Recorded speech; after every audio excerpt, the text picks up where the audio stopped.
Ugh. Brother, ugh. What's that? Pie face. Gross.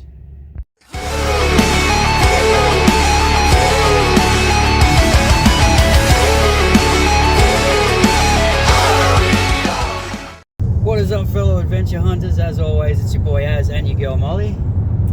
And today, we are going to Valhalla. Yeah, we're going to Walhalla. Yeah, Valhalla. My mother told me someday I would buy galleys with good oars, sail to distant shores. Wait, did you say Walhalla with a W? Walhalla? Walhalla. So we're not going to Valhalla? Sorry, my Viking king, we are not going to Valhalla. Still gonna be fun. We'll see you there. We came for him one winter's night. Arrested he was bound. They said there'd been a robbery. His pistol had been found.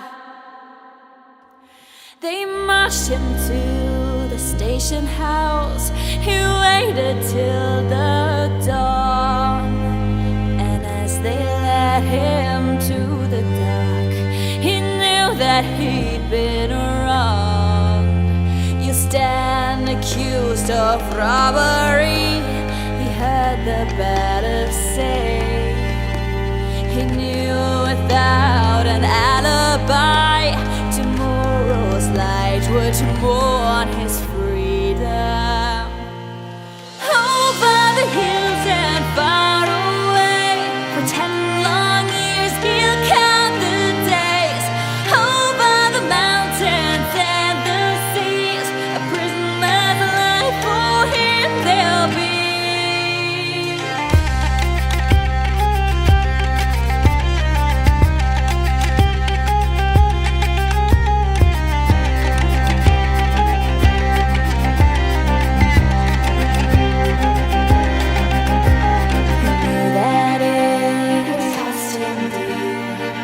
He dare not say just where he'd been. A secret it must stay. He had to fight back tears of rage, his heart that like a drum. For with the wife of his best friend, he spent his final night of freedom. Over the hills and far away, he swears he will return one day. Far from the mountains and the seas, back in her arms again he'll be. Over the hills and over the hills and over the hills and over the hills and over the hills and over the hills and over the hills and far away.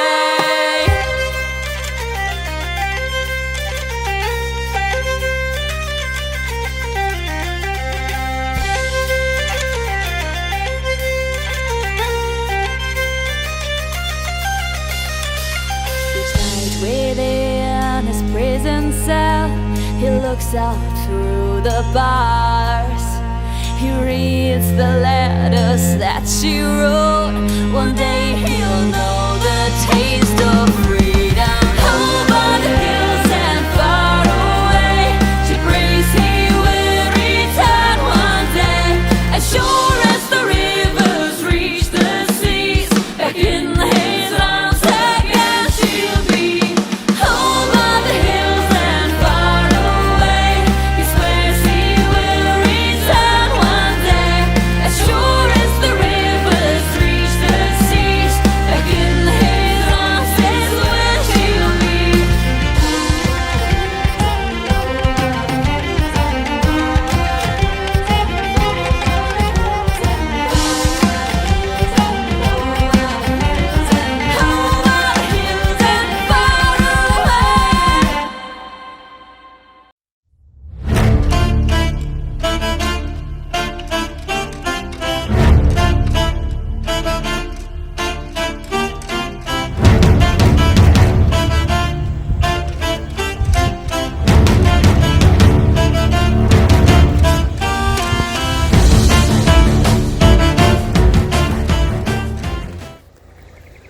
Alright guys, so behind me is the Walhalla Hotel. Now this whole area here was recently as a month ago, done up for a Liam Neeson film called Ice Road 2. Hollywood superstar Liam Neeson has just started shooting a blockbuster action movie in the most unlikely of settings, a tiny town in Victoria's high country. Walhalla is a quiet tourist hamlet where very little happens, until now. Ironically, for a movie called Ice Road 2, Liam Neeson had to shelter from 30-degree heat in this old gold mining town, living up to its reputation. And it's like a surprise and around every corner. The Hollywood superstar had a cut on his forehead in his first scene as he reprises his role from Ice Road as a trouble-prone truckie. What the hell was that? The sequel is set in Nepal, Walhalla with a makeover. Neeson's character is in a bus attacked by Nepalese mercenaries. But even in this town of just 20 permanent residents, he's pepped. I'm having a sticky beak. I'm a member of the local camera club, so I had to come and get some shots, you know. This is personal. Now I'm angry. Nick McCallum, 7 News. It was done up to look like Nepal. As we speak, they're repainting it, which is great because it'll make it look as it should. Yeah, you can imagine a whole film crew out here just setting up everything. And yeah, even the rotunda, which is in there, that was all done up as well. Fantastic part of Victoria, and I strongly suggest you get out here if you get the chance.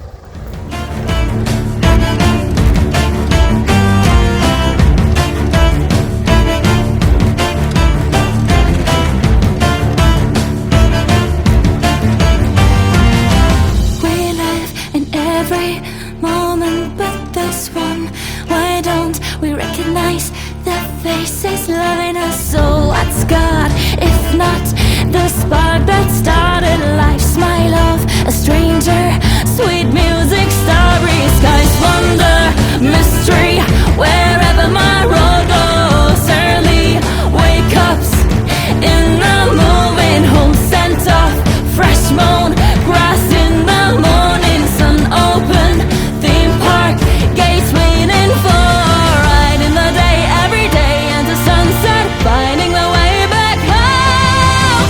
Once upon a night we'll wake to the carnival of life. The beauty of is right ahead, such an incredible high.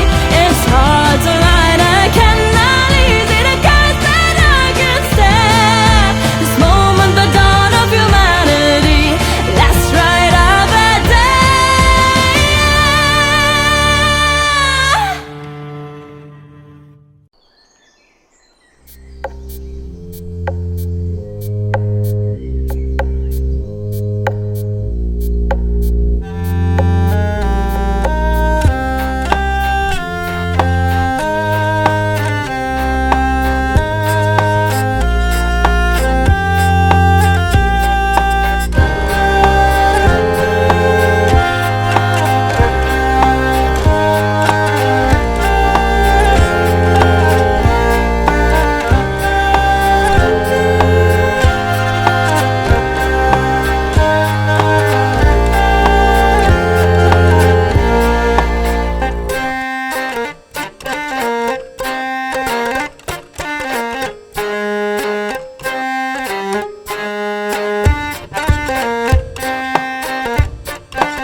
we just finished the mine tour, and I just wanted to point out that while we were in there, Molly was feeling very uneasy and almost on the verge of tears, like 70% of the time we were in there, something like that. Yeah, I get peopled out very easily, so big crowds are not my forte, hence why we go to abandoned buildings.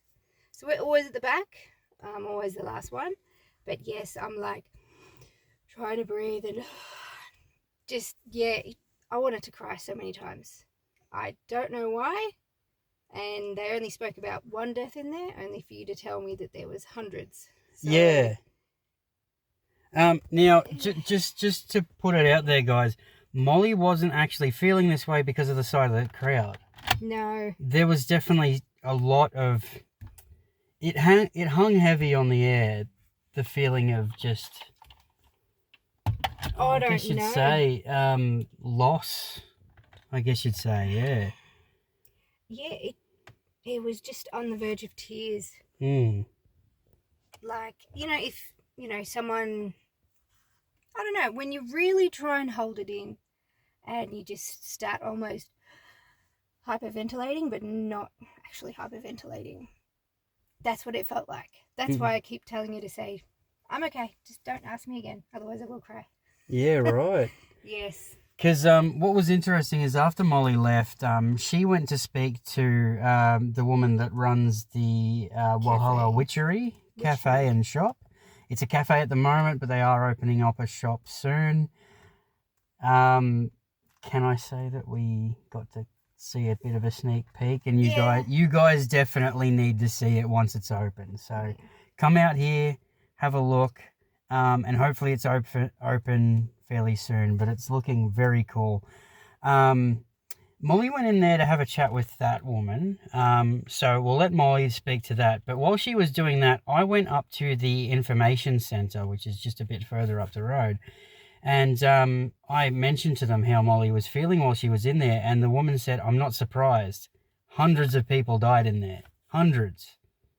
Multiple mine collapses. The mine is currently flooded with arsenic-laden water. There was tons of people that died or got severely maimed because of the Widowmaker drills going off. They were steam-powered, and if they locked up, the steam had no way of getting out of that thing apart from to explode it. So... apparently that happened multiple times and they never really sought to do anything about it until later in the mine's history. Yeah. So anyway, what were you talking to the woman at Walhalla Witchery about? I'll go back. Okay. I don't know how long she's been here. She said her husband has been here for a lot longer and has a shit ton of stories, but she's also said, I'm really good at blocking it out now. So... I've been reading a lot about this place, and they say it is a ghost town, probably not because people don't live here, but because there's so many ghosts here. Yeah, right. And what was it you were telling me about that woman that had smallpox? I need to read up on it properly. I only did a quick read. That they built a wall around her house and just essentially let her die. And she was screaming, and then at the very end, she was laughing. Really bizarre. And then they threw her down a hole, and they later recovered it. I don't know how long, and then they gave her a release, whatever you want to call it. Do you have more to say there? No. Okay, I was going to say, my initial thought about digging up this woman and reburying her correctly, a curse. Yeah. So, people are really sort of superstitious about things, but you imagine you build a brick wall around a woman's house to let her die a natural death, right? And she does pass, she gets thrown down a hole instead of given a proper burial, and the town just feels like something not quite right's going on. Imagine they dug her up again, however they were able to do that, and reburied her to give her a proper rest. Yeah. So that she wouldn't taunt the townspeople anymore. That's my initial thoughts. I could be wrong. I can read it. I've got it. Yeah, here. sure. Most disturbing story. A 21-year-old bride, Sarah Ann Hanks, fell ill with smallpox on the stagecoach journey to Walhalla. It was a quick death, but it was a painful death. They put her husband in quarantine, built an 8-foot fence around her house, and left her to die. Townspeople reported hearing screaming in agony, crying towards the end, laughing hysterically, and then laughing hysterically. Her body was thrown down a hole on the hill behind her house. Her grave newly discovered last year. I don't know the date of this thing. It was 1896 that she got smallpox, I read earlier. Okay, yeah, and then in March a memorial service was held. Wow. I don't know when. This was posted in 2019, so it was a few years ago. Yeah, right. So 2019 is when they recovered her body. So her actual grave has only been discovered in 2020. Yeah, 2019 or 2020. If that reads correctly. Wow. And That's crazy. This is definitely one of Victoria's hidden secrets, this town. We're going to camp here. We're going to camp here. Creepy as that was, and as much as I wanted to cry. I think we might do a couple of things here. We might do our own paranormal investigation on foot. Yeah, they do ghost tours as well. Yeah. But because they do the tour outside, I think we can happily walk around if we're camping. Because you can camp here. There is campgrounds. And B&Bs and stuff. And we haven't shown you the entirety of this town either. There's a few things we missed. So we could walk around all night and have a great time. So I'm thinking we'll come back. But yeah, guys, that was Walhalla. This is actually the